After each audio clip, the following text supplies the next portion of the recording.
दिल्ली की नई शराब नीति मामले में दिल्ली के मुख्यमंत्री अरविंद केजरीवाल को हाई कोर्ट से राहत नहीं मिली है। इस मामले में केजरीवाल ने अपनी गिरफ्तारी और हिरासत को चुनौती दी थी।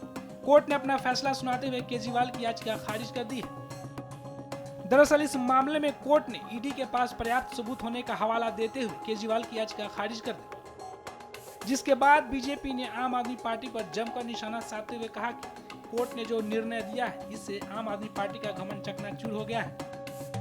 माननीय उच्च न्यायालय ने श्री केजरीवाल के संदर्भ में जो निर्णय दिया है उससे तथ्यों के कठोर धरातल पर आम आदमी पार्टी का अहंकार चकनाचूर हो गया है। स्वघोषित कट्टर ईमानदार का किरदार धारदार तथ्यों के साथ पूरी तरह तार तार हो गया है। यह सामान्य बात नहीं है। देखिए, जिस प्रकार से उन्होंने जमानत के लिए नहीं, यह बात हम ऐसे नहीं कह रहे हैं, उन्होंने तो सीधे सीधे अपनी अभिरक्षा को ही यानी अपनी हिरासत को ही चुनौती दी थी।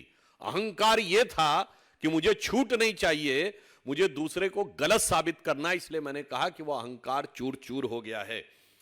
क्योंकि माननीय न्यायालय ने जो अभी मीडिया में प्राप्त सूचना उसके अनुसार यह बिंदु स्पष्ट कहा है, court clarifies that the petition is for deciding the arrest is illegal. क्योंकि उन्होंने तो सीधे यह कहा था कि अरेस्ट ही इलीगल है, यानी वो जमानत मांग ही नहीं रहे थे और इतनी बड़े अहंकार के साथ वो आगे बढ़ने का प्रयास कर रहे थे। दूसरा विषय बहुत स्पष्ट मैं आपके सामने उद्धृत करना चाहता हूं। Material collected by the ED reveals that the Kejriwal conspired was involved in formulation of excise policy. बार बार हम लोग कहते थे साक्ष्य जांच एजेंसियों ने दिए हैं और वो न्यायालय के समकक्ष हैं, ना हमारे पास हैं ना किसी अन्य के पास हैं, इसलिए उस पर बयानबाजी निरर्थक है। स्पष्ट रूप से कोर्ट कह रहा है कि जो साक्ष्य दिए गए उससे प्रतीत होता है कि वह नीति बनाने में बाकायदा कंस्पायर्ड द एक्साइज पॉलिसी, और फिर लिखा हुआ है was involve in the formulation of the excise policy and use the proceed of crime. यानी वो नीति निर्धारण में मुख्य कर्ता धर्ता थे और उससे प्राप्त चीज को अवांछित आपराधिक चीजों में प्रयोग किया गया। He is also allegedly involved in the personal capacity in the formulation of the policy and demanding the kickbacks, and secondly in the capacity of national convener। यानी प्रथम दृष्टया वो नीति को बनाने में मुख्य सूत्रधार थे और फिर उसके बदले में धन प्राप्त करने में अपनी दूसरी भूमिका यानी आम आदमी पार्टी के संयोजक के रूप में कर्ता धर्ता थे। उसके उपरांत माननीय न्यायालय ने एक और गंभीर ऑब्जर्वेशन दिया है। Court says doubting grant of the pardon of the approver amounts to casting aspersion on judicial process। अर्थात किसी को जमानत दी गई या नहीं इस पर टिप्पणी करना सीधे सीधे न्यायपालिका के ऊपर टिप्पणी करने के समान है।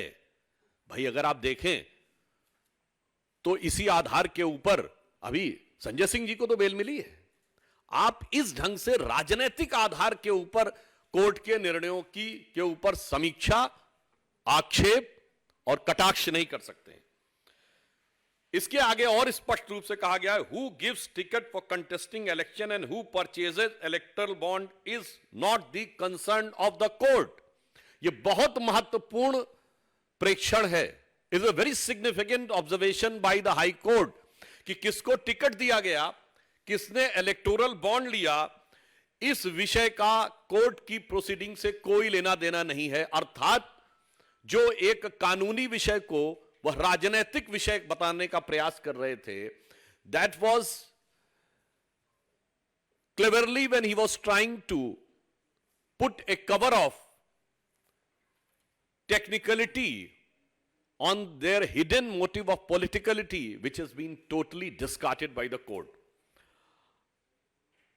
अब देखिए एक और बिंदु पे कहा है, the investigating agency under the criminal jurisprudence can't be directed to conduct the investigation as per convenience of the person.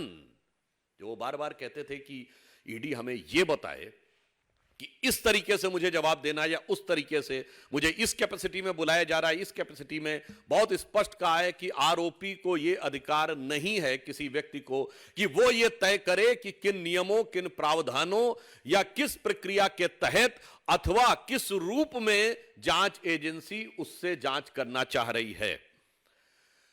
अगला बिंदु और गंभीर है। The court won't lay down different categories of law, one for common citizens and other granting special privilege to chief minister. आम आदमी party, मैं पुनः underline करके कहता हूं, आम आदमी पार्टी के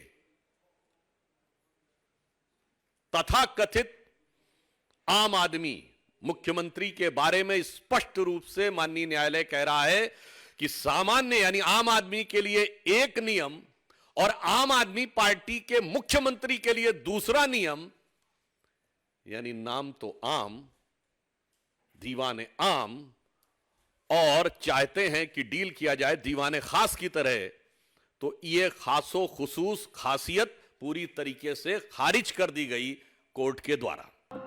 आपको बता दें, दिल्ली शराब नीति मामले में ईडी ने 21 मार्च को अरविंद केजरीवाल को अरेस्ट किया था और अगले दिन यानी 22 मार्च को केजरीवाल को राउज एवेन्यू कोर्ट में पेश किया गया था।